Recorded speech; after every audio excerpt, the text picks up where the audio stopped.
she didn't recover for days. And I never want to repeat that with anybody. Ron, how did you find Carnivore? Hi, Dave. How you doing? So, I am me finding Carnivore was a kind of a long journey.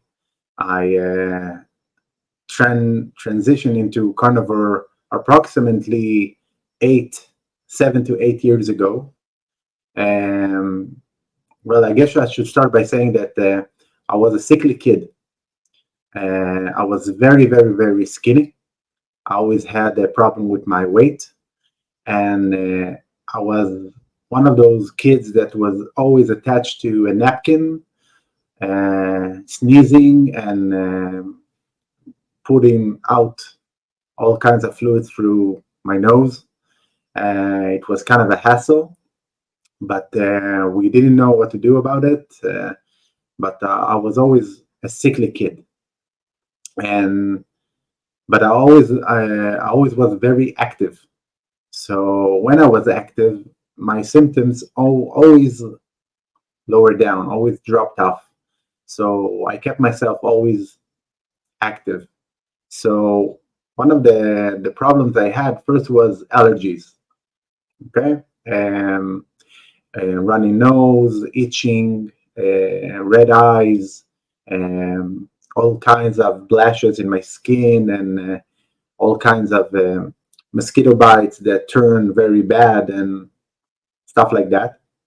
And I have a very hard time focusing. Um, my mind was always blurry. I think in English it term brain fog, right?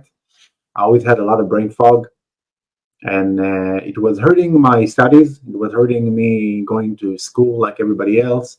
It was hurting my ability to make friends without getting laughed at. It was kind of a problem. But what can you do with that? You think that's the way you were born. There's nothing to do about it. It was the 80s. By the way, I'm 41 years old. I was born in 1983. And that was the main problem while I was growing up. Sorry. Um, so one of the things I've developed when I got older, around 12, 13 years old, to manage that was running. I just started running everywhere. I ran to school. I ran to my friends. I ran to visit my aunt and uncle. I just ran everywhere because in the hours after the running, I was always feel a lot of relief with my symptoms. So that was a kind of way of life. Um, and that was also a problem because I was very skinny, and no matter how much I ate, which was mostly carbs and chicken, I didn't gain any weight. So around 14, I started to the bad habit of smoking. I actually believe that it will make me sing like Liam Gallagher if I smoke. The thing you believe when you're a kid. So I started smoking with my friend, and we had a band. And I continued with that symptoms and kind of the health until I went to the army. A year or 2 years before the army, I started having problems with my heart. I had heart palpitations that caused me to almost faint every time. So when those palpitations started, I would sit so I won't faint and fall off. The problem was I chose not to report it to anyone. I hidden it so I can go to the army. In Israel, we have a mandatory draft for almost everybody, and I wanted to go to the most elite unit I could go to do the best I can. So I chose to not tell anybody about the heart palpitations, which I suffered from during the army also during the test, during the exercises. But I really wanted to serve my country and protect my fellow citizens. Um, I also had a problem with body mass. I was very, very, very skinny. Around, we use the metric system here, around 50 kilos. I don't know how to translate it to pounds. I was around 50 kilos before I was drafted. So I started a lot of an operation of food and carbs and all the thing I could eat in order to get my weight up. So I got my weight up just barely. I couldn't go into the elite units at all, but I was able to go into infantry. I went to the mobile infantry, Givati it's called, and there I served. Or after that, I had a lot of relief in my systems. I believe in my symptoms. The environment was a desert, so a lot of the things I was allergic to, I wasn't around them anymore. But my skin started to go real bad, and I didn't know why. Going into the army implied a drastic change in what I eat. You don't choose what you eat what you got, and a lot of bad stuff, a lot of bread, a lot of rice and carbs, and I started to develop a skin problem that went along with my life until I was around 33, 34 when I started to seriously do carnivore. And that was the army, trying to gain mass all the time and trying to hit my heart palpitation and dealing with the skin problem.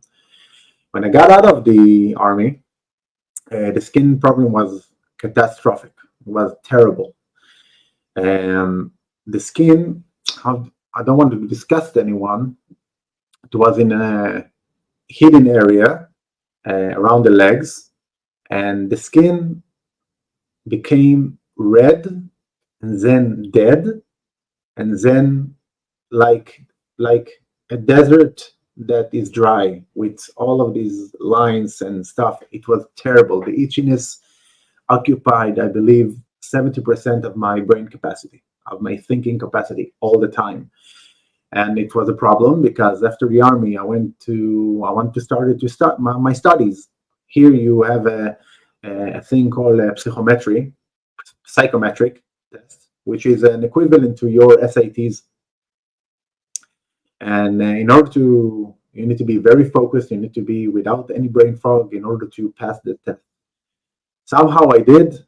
I passed them successfully, and I could go to a study of my choice that was chemistry. And eventually, I just finished my PhD with physical chemistry. Thesis is impending. Okay. So what I did to take care of my system was, again, the things I know, which is running. The problem is that after my service in the army and all of that running and physical effort, and I had bad knees, bad back, all of my joints started to hurt, and a lot of issues with that. So I couldn't, in a regular capacity, run my problems away. I couldn't do that anymore. That was kind of a problem. In around age 24, I had to give up working in airport security. I worked in the airport as a security, which is a very demanding job physically. You got to do a lot of training periodically in order to keep the standards of the security. I had to give up. I couldn't keep up. And the brain fog was also a problem with my work because you need to be alert. You need to always keep an eye out and always process a lot of details every time, and I failed. Not in a real scenario, in a drill. It was a very important drill which that I failed, and they told me you cannot keep up like that. And I said, "You're right. I'm stepping out. Thank you for your opportunity." Around that time, I met my wife, and we quickly got married and started our life together. And for the first time in my entire life, I had a lot of food, plenty of food, as much as I wanted, from any kind, not just the poor bachelor kind, any kind. It was amazing. And then I started to become fat. The problem with skinny, I wasn't skinny anymore. That problem was solved. And I started to grow and grow, and without noticing. Now, a funny story, here in Israel, I don't know if you have that overseas, but here in Israel, every time you go to a wedding or a bar mitzvah, you take a photo that comes out as a magnet that you put on your fridge with the name of the event you have been in, the wedding of, and the date and your picture. So one day, around the 31 years old, 32, started to arrange all of the magnets that I accumulated since me and my wife got together. We were the first from our group of friends to get married. So my wedding, and then my friend wedding, and then another friend wedding, and start to pile it up, and you can see the mess accumulating. You can, you can. It's so funny. I can finally see, like in a graph, me ballooning up exponentially as the years So go by. what did your weight get to? 100 kilograms. When I So you finally started, doubled. yeah, I doubled, and I I put out the pictures here if you want to see. You can do it later if you want to. You can see me before I met my wife, at my peak, and after I did Carnivore, like 3 years after Carnivore. Um, but by the way, I don't blame my wife. It's not her fault. It's a correlation. It's not a causation. Okay, and so how do I became carnivore? That's it's a less funny story. I know, first of all, I noticed that I was fat. Everybody told me, but I need to see it for myself on the fridge. And when I saw it, I said, okay, what do you do when you get fat? You go on the internet, you ask Mr. Google, hey, how do I lose fat? And Mr. Google tell you, you need to eat vegetables and drive electric car. So I started to eat more vegetables. I went to a dietitianist, nutritionist, and she told me, yes, Google is right. You need to eat all of these vegetables. Don't eat a lot of meat. Basically, plant-based. So that's what I did. I went plant-based, and it didn't really help. Okay, so I start to involve fitness into it. I was always running, but I couldn't run as I did before because of the pain. So I started to incorporate lifting and stuff, and I did lose like 1-2 pounds in a couple of months. I did gain a lot of more muscle mass because I was training with lifting, but all of my symptoms really got worse, a lot worse. The itching was much spreader in a bigger area, and much more itchiness, and all of the pain were very acute, and the migraines. Every day I had a lot of migraines, and and I'm not stupid. I knew that it was because of probably because of the change of eating, but I wanted to give it a chance. I wanted to give it a fair chance. 6 months was enough. I said, no. no, no. The more plants, that's not the direction. I don't know why. I didn't realize the connection between food and health yet. I just thought of it as weight reduction and didn't connect all of the symptoms. So I went into Google again and asked Google why it didn't work. And Google told me because you didn't go hard enough. You need to go vegan. And I said, vegan. Okay, what is vegan? And that's vegetarian. I said, no, no, no. Vegan, it's totally like herbivore stuff. I said, okay, I'll give it a shot. After 3 weeks, I said, no, no, this is much, much, much worse. I'm not doing it. That's all of my symptoms are bad, and I have severe migraines, and it's worse. That's not the direction. So I was kind of lost. And then this is now I'm describing the most important moment I think of my life. Remember the itchiness I told you about? So when you live with constant pain all of the time, even if it's mild, but it's constant and it's there, you start to develop a relationship with it. Okay? It's not a verbal relationship. You don't think of it as human, but the effect of it is as if you're interacting with an enemy, which you are negotiating with all the time. So the deal I had with the itchy part was, I'll make my working day short. I'll try not to sweat, and I will take you to the shower as soon as I can. I will wash you, put the cream, and then we can have another couple of hours of normal life. That was the relationship. So one day I'm going with my small daughter up the stairs. I took her from her kindergarten, and we went home. It was a very hot day, very moist day, and she was a kid, and she didn't want to go up the stairs. She just didn't want to go. And she used to do that because she wanted attention or something got her in her mind. She didn't want to go up the stairs. But then she stood between me and my symptoms.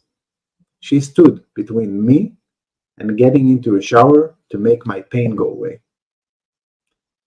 She put herself as my enemy. That's a frightening thought. And I wouldn't realize that if I haven't heard Jordan Peterson talk. The talk of Jordan Peterson in lectures gave me tools to understand my mind much better. And when I understood that what happened, and by the way, in that staircase, I yelled at her like I never yelled at anything before. She was so frightened of me yelling at her to get upstairs now. She didn't recover for days. And I never want to repeat that with anybody. I never want to put anybody else, any human, as my enemy because of me. It's not their fault. So that evening, I decided that's it. I'm taking my life in my own hands. That cannot continue. I won't be that parent that drill their kids because their kids is a little bit annoying or frustrating. I won't be that. I will take care of myself. I will take personal responsibility and improve. That evening, I went on the internet again. I didn't go to Mr. Google. I went to Mr. Peterson, and I found Michaela Peterson interview with Joe Rogan that I heard a lot about your podcast. A lot of people reference that podcast. So I started to hear her. Why? Because she's suffering a lot. She suffered a lot. And then she spoke about itchy skin. She had itchiness. And I said, okay, if she had itchiness and going carnivore solved that, why do I care of doing it? I already tried the vegan stuff, I already tried some other stuff, all of those creams and pills and stuff. Let's try it. Let's just freaking do it. So I did. I went to the grocery. I didn't ask my wife. I just did it. I went to the groceries and got a week worth of steaks, and that's it. This is how I found carnivore and changed my life. Um, I can tell you about the symptoms that improved and the symptoms I didn't know I had. There were problems that were solved that I didn't know were problems in the first place.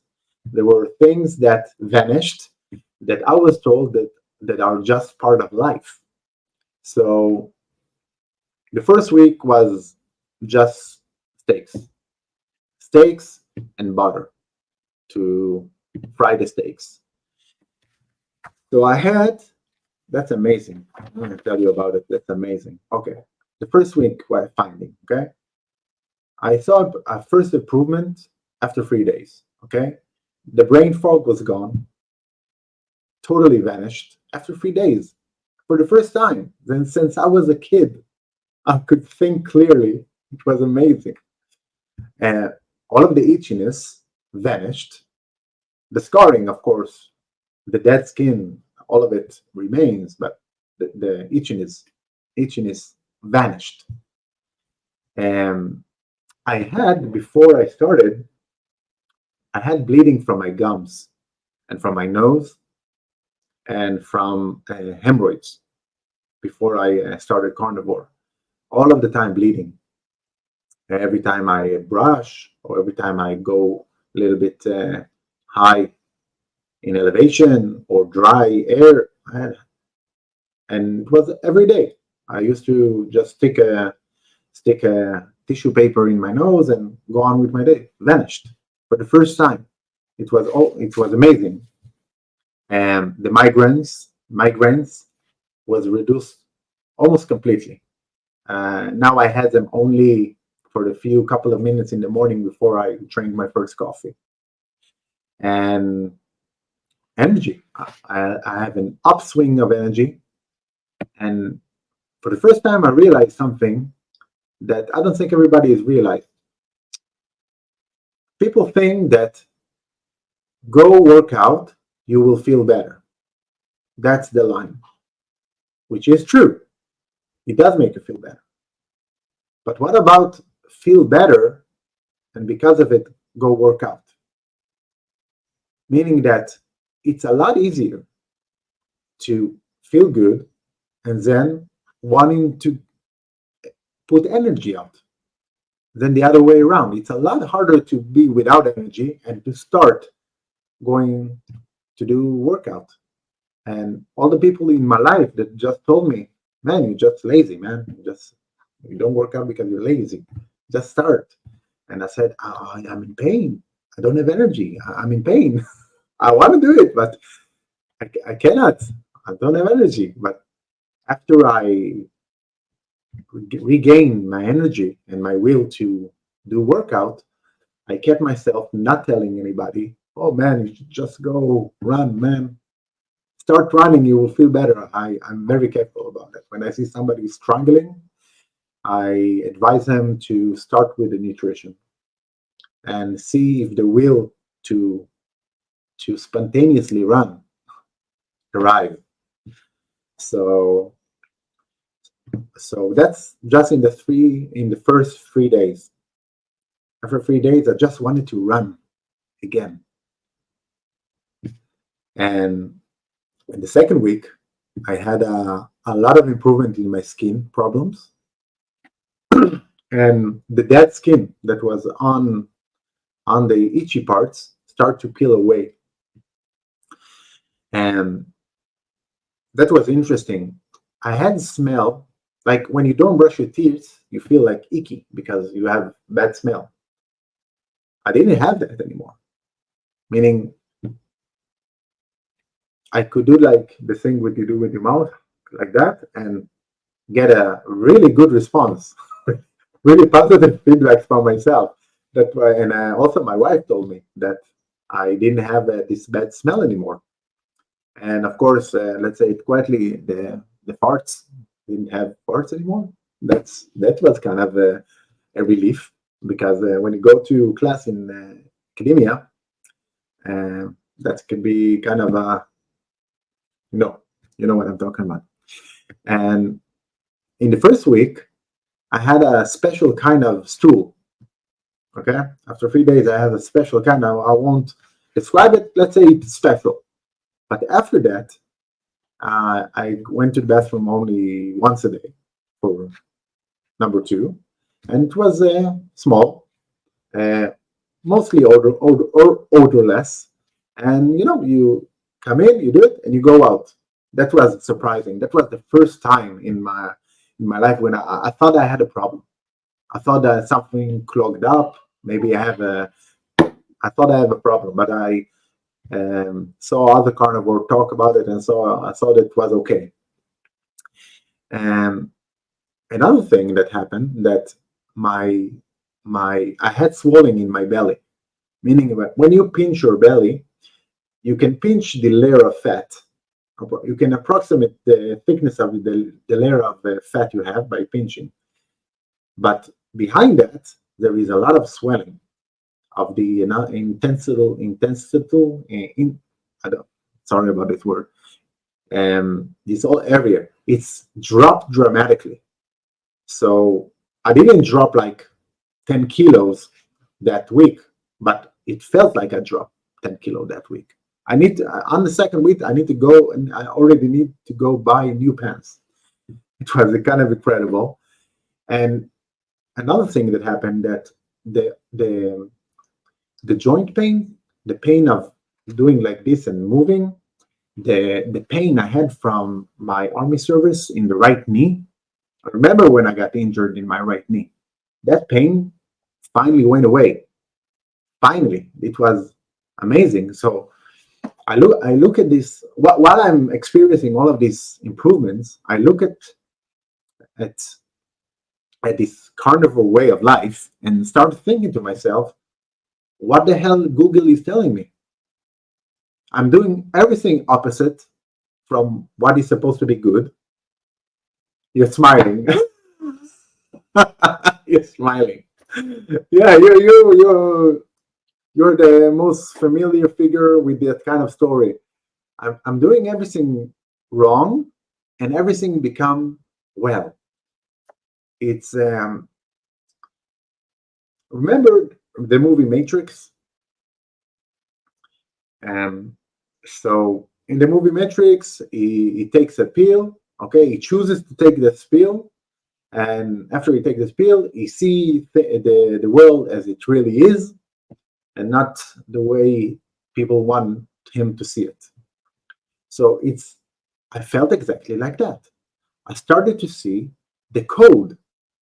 I started to understand by simple logic that if Google is telling me that's good and nature tells me that no, it's bad, what else? I it's opposite. So my mind started to change. I I saw politics differently. I saw the way society run differently, and I started to make a rule for my life. And it's a very simple rule. It's an isolating rule. It isolates you from um, the wisdom that's supposed to be around you all the time in society. You are isolated, but you're in a every time you gain a little ground, you the ground you gain is much stronger, much steadier. So the rule is like that. If what you're doing is good for you, the result will be good. If what you're doing is bad for you, the result will be bad. That's it. I know it's the logic repeats itself, um, but that's the rule. So I told myself, if I eat meat, and right after I eat meat, I'm better. Everything become more good. Meat cannot be bad. Meat cannot be bad. Maybe there's some kind of stuff in meat, artificial stuff that can be bad, but the meat itself, the meat I ate, that was just grocery meat, that's good. So I start to apply science a little bit into this meat vegan versus this battle, and I told myself, okay, let's make a prediction. If meat is bad, I should go online, track the profile of people. Let's say go to Facebook, go to imveganamhappy.com and watch his life story, because vegan love to tell you their life story. And let's see the progress. Oh, here this guy is 21. He started vegan. Okay, it's 22. Oh, he have white hair now. Okay, he's 23. He lost a leg. Okay, that's bad. Okay, and you start to trace the story, profile after profile after profile, and you start to get a picture. And then you go to the vegan to the carnivore side. That, by the way, 7 years ago was very hard to find. Okay, if you write down on Google what is carnivore, it will write you back you're fascist. Okay, I'm kidding, of course, but you know what I mean. So it was very hard. It was very hard to find like Sean Baker and his friends. But you see, like people. This is where I start carnivore, and you go after picture. The years move along. You see them; they become younger and more vibrant, and you can see it's not staged, because all the photos are like real, like and that was very disheartening to know that uh, I live in a lie. Okay, so I continued my journey, and there's not much to tell about that, except for one miracle. A year ago, like a year before I started carnivore, when I doing my journey with the vegan stuff and vegan and gym, I lost the ability to move my left arm. I just couldn't do that anymore. That that's it. I couldn't do that. I went to the doctor. They told me you have a infection in your nerves, and we don't know really what to do about it. Let's make surgery. And here in Israel, the surgery is like months later. And I was very hesitant about that, but I said, okay, we'll do a surgery. It will take a year, but let's make the surgery. And I just didn't move the arm. It was half of my movements, and I was playing music. That was very heartbreaking for me. To it really hurt my ability to make music. So 3 weeks after I started carnivore, I could slightly move the arm again for the first time. I didn't even know that. It just came up, and could slightly move it. A week after that, I went to full mobility, and then I could start the exercises of the physiotherapy, and then I went back to the gym. This is some kind of life-changing stuff and in Yeah, very short amount of time. yes, because the thing I ate was I started my life weak. I started it weak. I started it with a lot of allergies and very bad health. So when my youth power ran out around the age of 30, thing really went down quickly. Really, I the the moment I had with the staircase with my daughter was the revelation that I know where this goes. I know, and I need to stop it. And Now I'm 41 years old. I I'm 95% carnivore because I sometimes eat cornbread with my daughter, and but I feel better than I ever felt before. I feel when I was a kid, I didn't feel that good. The symptoms, it's not just symptoms improvement. I became relative to what I was. I became superhuman, superhuman. I'm telling you, superhuman in an army sense, superhuman. Because I went to the army and I did the stuff. And in Israel, after you finish 3 years of army service, every year, if you're infantry, you go for 30 days a year for infantry training and activity. So I know what is hardship. I know what is to keep doing the stuff you did when you're young, when you're old. I know what it's like. I know what is to come to serve with your friends again, and they don't have a problem with anything, weights, running, everything. And there is one more story I want to tell you about, which because it's an important one, and I think that's the reason why God sent me this carnivore message. I believe that's the reason. He didn't send it to me in order to tell others, because every time I tell somebody about it, he stubbornly said, "Yeah, so I will never do it." Just because you said it. Okay, so I'm not good with the PR stuff. I've been told that I'm irritating, but okay, I have no problem with that. You can win all. But my daughter, when she was born, she became very sickly, like I was. Around the age, after a couple of months, when she moved to from breast milk to formula, she started to have a lot of fever. And I was 30 years old then, approximately. I found carnivore when I was 34 to 45.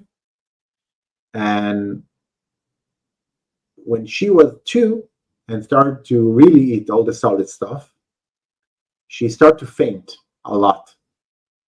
She would start by crying and then withholding her breath, she become purple and then faints.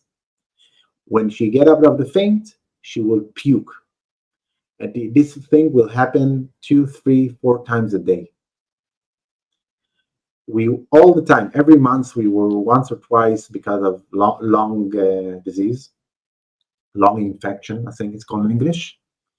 And I saw that she is on the track to become what I was, but much, much worse. So after when I discovered carnivore, like a month after that, I had like a ping in my head, say, "Whoa, what about her?" They like genes, man, like genes, right? Let's see what happened. I told her mom, that's it, she's carnivore for a whole week. Okay, we negotiated from months to a week. Okay, we started by months, and she negotiated me down to a week. Yeah, you're gonna kill my kid. So we started that, and 2 days later, that's it. She didn't faint. She didn't throw up.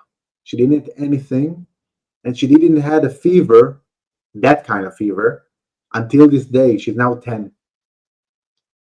She is now 10 years old, and she's just stopped with the throwing up, stop with the fainting, stop. We are like a normal family. We take her. She once a year in the winter, she have a fever. Okay, she's like irritating for 2 days, but totally active, and that's it. Like normal, amazing. So we found out she's sensitive to gluten, and then we found out that I'm sensitive to gluten. And during this all carnivore journey, of course, I did an elimination diet. I added back in, and took it out, did it a couple of times, and a couple of weeks separation between each experiments. And I made a list of all of the food sensitivities I had, and I had 5 food sensitivities, all of them not recognized by any authority figure. But when I ate them, the itchiness came back, the brain fog, the blood in the gums, a lot of those stuff.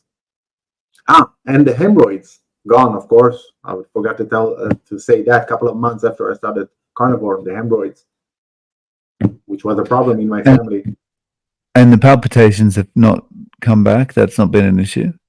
The palpitation, no, the palpitation came back, but not in the way they were. The palpitation,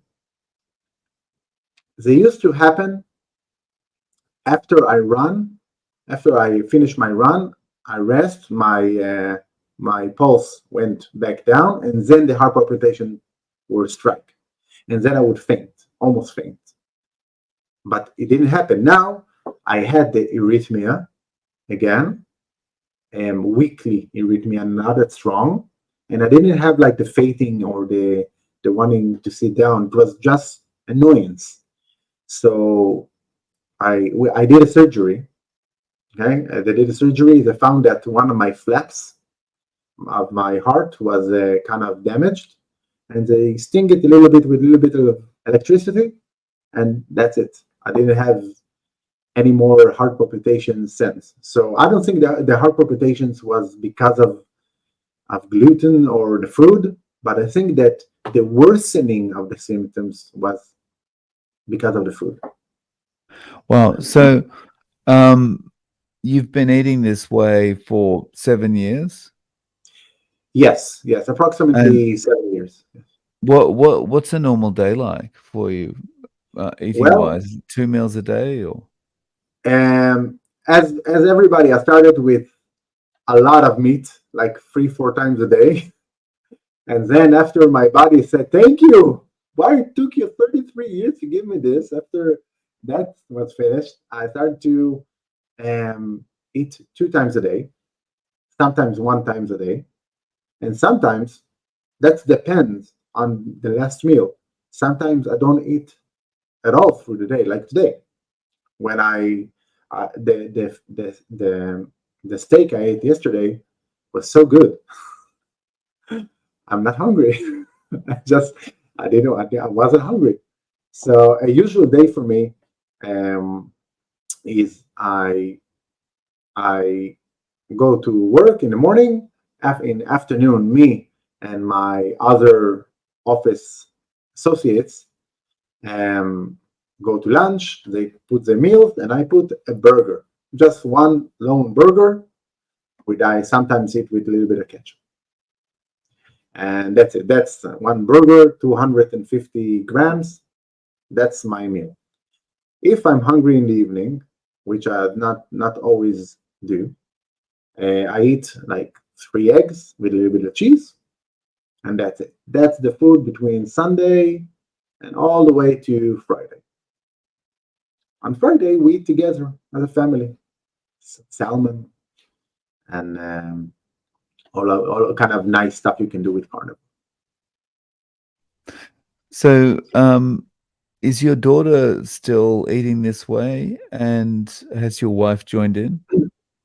My daughter, okay, as a family, there are more things to consider, and she's no. After we recognized what she's sensitive to, and I put her through all the regiment of sensitivities that I could think of, and we took it out, which means gluten and vegetable oils. That's why those are the main three things, and most of the vegetables like this cypress and greens and tomatoes and all of these kind of vegetables we took out. Okay, we didn't put them, and the only vegetables that we let in are vegetables that have a lot of cooking, steaming and stuff. And so, but she doesn't like vegetables. She always, why do I have to eat this? She's a natural. She knows intuitively that she's not supposed to eat it, and we don't make her eat it. But it's available if she wants to someday do it. It's a lot of harder to get rid of the carbs.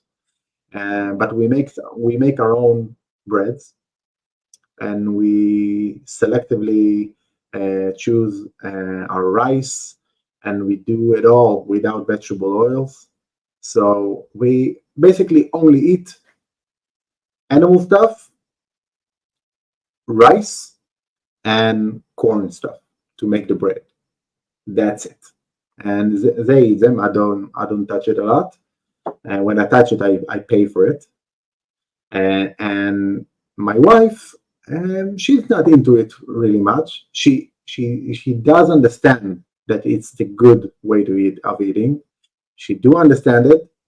She's still in the mindset, which I respect, that um, you guys are the sensitive one. This is a nutrition. This is a nutritional healing because you're sickly people, special people. I'm not a special person. I don't need to do that in the same way. But she does lower the amount of vegetables she eats. She does give rise to the amount of red meat she eats, and she do know what is the effect of carbs on her body, and she's aware of it. But she do support me feeding my daughter as much meat as I can, and I couldn't do it without her. By the way, she's the one struggling all day in the kitchen to make the breads and the stuff for her.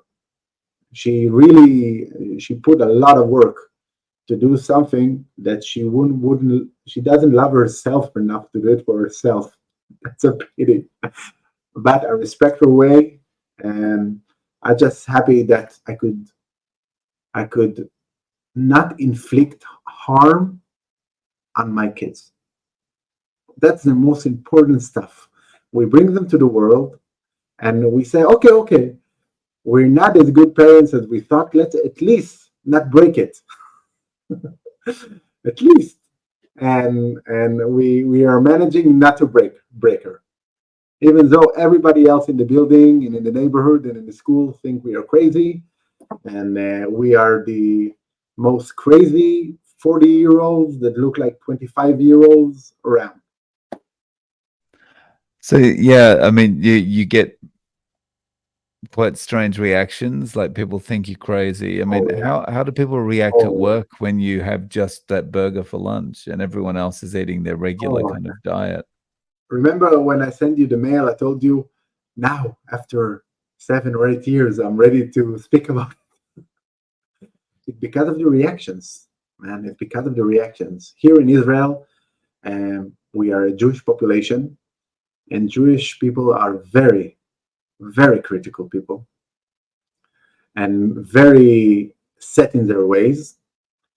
And look, when I just discovered the carnivore way of living, I thought that I discovered the fountain of youth. And I told myself, okay, if I'm going away from the village to the forest, I found the fountain of youth. Okay, I'll make a little headline. I go away from the village where everybody is complaining about their health all the time to the forest. Find I found the fountain of youth. I go back to the village with a map, and they take the map, they roll it into a stick, and start beating me up with it. That's how it felt. So I'm on the floor bleeding, saying, screaming, but why don't you just try it? Come with me, it's free. So no, the reactions were severe. I had a bandmate, not lab mate, okay, lab associate, that we were both fat. Okay, we were both fat and giggling about how fat we are and laughing at each other about our fatness because we had good sense of humor. And then I discovered the carnivore, and I went back to her and told her, "Look, I found it. Here it is." And she hates me until this day. She hates me, and we were not very good friends after that. But another friend of mine, um, a guy, um, also worked in my lab. He was silently looking at me while I was losing the kilograms and didn't talk. He was just like looking at me and seeing what I eat. Okay. And then he came to me and told me, how can I try this crazy carnivore you're doing? What do I need to do? That guy tried it, had all of the reported the same stuff everybody else is reporting about carnivore, lost his weight and everything, and got to the same place where he's getting beaten up by the fountain of youth paper until this day. It's very hard to spread this word because you don't gain anything personal from it. Look, I do gain something from people starting carnivore. If people start carnivore, they are more happy. If they are more happy, they don't want to make my life miserable, right? If they don't want to make my life miserable, they don't apply like rules for carbon stuff to make my life miserable. So I do gain something from that. I gain from people being happy. Okay, that's my personal gain. Sue me. Okay, but no, I was very unsuccessful with persuading people to even try not doing carnivore, try lowering their carb. I couldn't do that. The opposite thing happened. That everybody who had some kind of nutritional health problem only doubled up. As I don't know why. I don't know why. I maybe I don't have human relations enough. Where maybe I don't have good enough human relations to make this message go kindly. I don't know, but I started that I'm not going to try anymore. I'm just going to live my life being carnivore. If somebody is interesting about what I did, he could ask, and then I will refer him to your channel. No, I I'm not trying think to do that anymore. I think there's two things. I think you when you're telling people about it, you're dealing with addiction is the first thing. But the second thing is it's quite threatening, I think, because people that haven't done carnivore can't imagine what life is like without carbohydrate. They can't imagine what life is going to be like if they have to stop eating the sandwiches, if they have to stop eating the breakfast cereal, if they have to stop eating all these different things um, that basically come in boxes. If they have to give that up, it's quite threatening because they think that they're always going to feel a lack of something. They don't understand that they're going to feel satiated on carnivore. Yeah, that's a hard message to look. There is a leap of faith. Okay, one of the things that Jordan Peterson told me, told everybody, but this message really went inside, is that sometimes you got to have a leap of faith, meaning that your puny brain as a human that cannot observe or comprehend everything must do everything with a leap of faith. Every step we make on the floor, it's a faith that the floor is still there. So I have no problem of diving into headfirst into something which is unknown.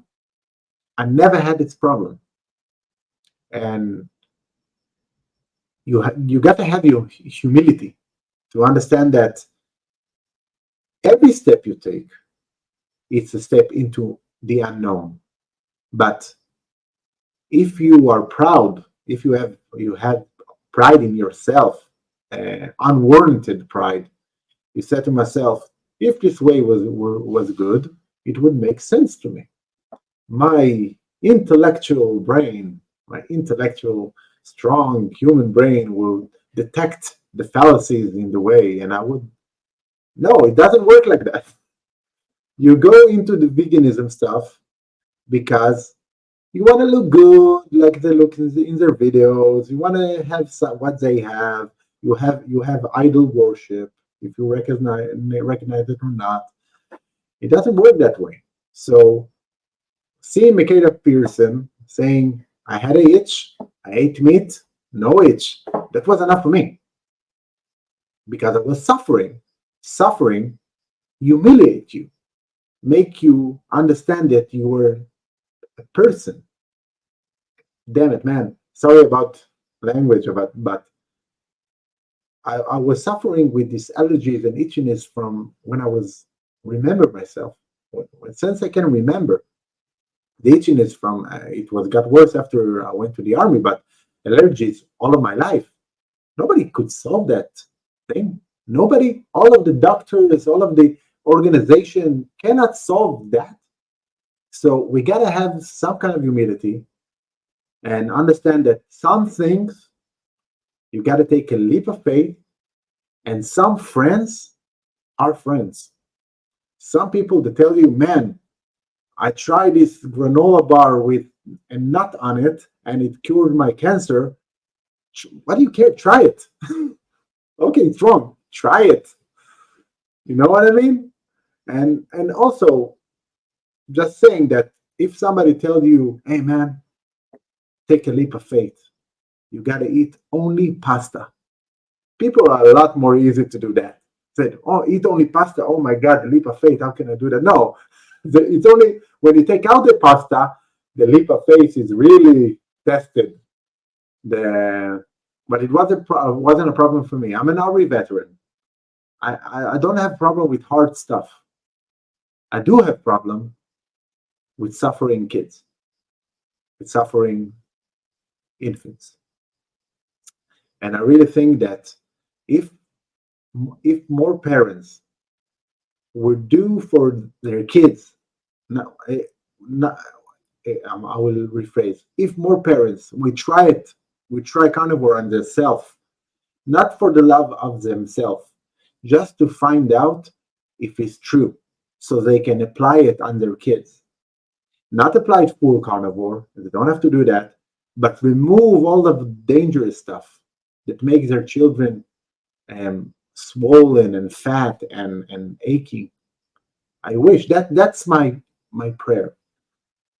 That and that's the reason why I contact you. I saw people talk with you. I think I saw like 8 episodes, and it touched me in a way that other programs on YouTube doesn't touch my heart. Meaning, it's not science. It's not the science stuff. It's the personal stories of people that tell you, "Oh my God, it stopped aching." So that's what I wish for everybody. So I told myself, come on, let's talk with you. Let's tell you my story, so I could say that I did something instead of being afraid of people hitting me with this roll up fountain of youth. Nice. One question I forgot to ask you is, what is your weight now, and what is your height? Oh, well, it's a yo-yo weight, meaning when I'm not going to the gym, I'm around 63 to 65 pounds, which is the weight I had when I went into the army. And when I go to the gym, my muscle mass increase very fast, and we could reach 71 kilograms. I said pound earlier. I meant kilograms. So 71 kilograms, 72 kilograms. So that's another thing. I don't have to go regularly to the gym in order to maintain fitness. Meaning, I can go right now with my jeans on and my boots and run 10 miles, just like that. Finish it, and I will not be exhausted. I will not be cramped. I will be just fine. I can do that after months of not running. I can go in any time and do 100 push-ups or 20 lifts, how they call it, pull-ups. I never lose it. The mass gets smaller. My muscle mass get smaller when I don't lift, but not the fitness. So I don't go to the gym anymore regularly. I don't care. I feel good every day. I can do the physical stuff if I need to. If we're gonna have another 7th of October disaster here in Israel like we had, I can do that. I can do the work, and I don't have to go regularly to the gym. And it's freeing. It's freeing to not have another um, member card to another club in order to maintain orderly life. And sorry, how tall are you? 1 meter and 79 centimeters. So, Ran, is there a way that people can reach out to you if they want to get in contact, social media or anything like that? Yeah, of course, of course. I'm a very private guy. I don't have a lot of presence in social media, meaning that my only social media presence is me as a bass player in a band called Ordinary Men. We play cover tunes of Pink Floyd. It's Ordinary Men Band. My name is Ran Damari. You can look for me on Facebook, the Old People platform. And that's it. I'm not very a social guy. Right after the conversation with you, I will go back into my hole and never get up again. No worries. I'll link to your Facebook below. Thank Ran, you. thank Thank you you. so much for coming on and sharing your story. I really appreciate your time. You're welcome. It was my pleasure. Thank you.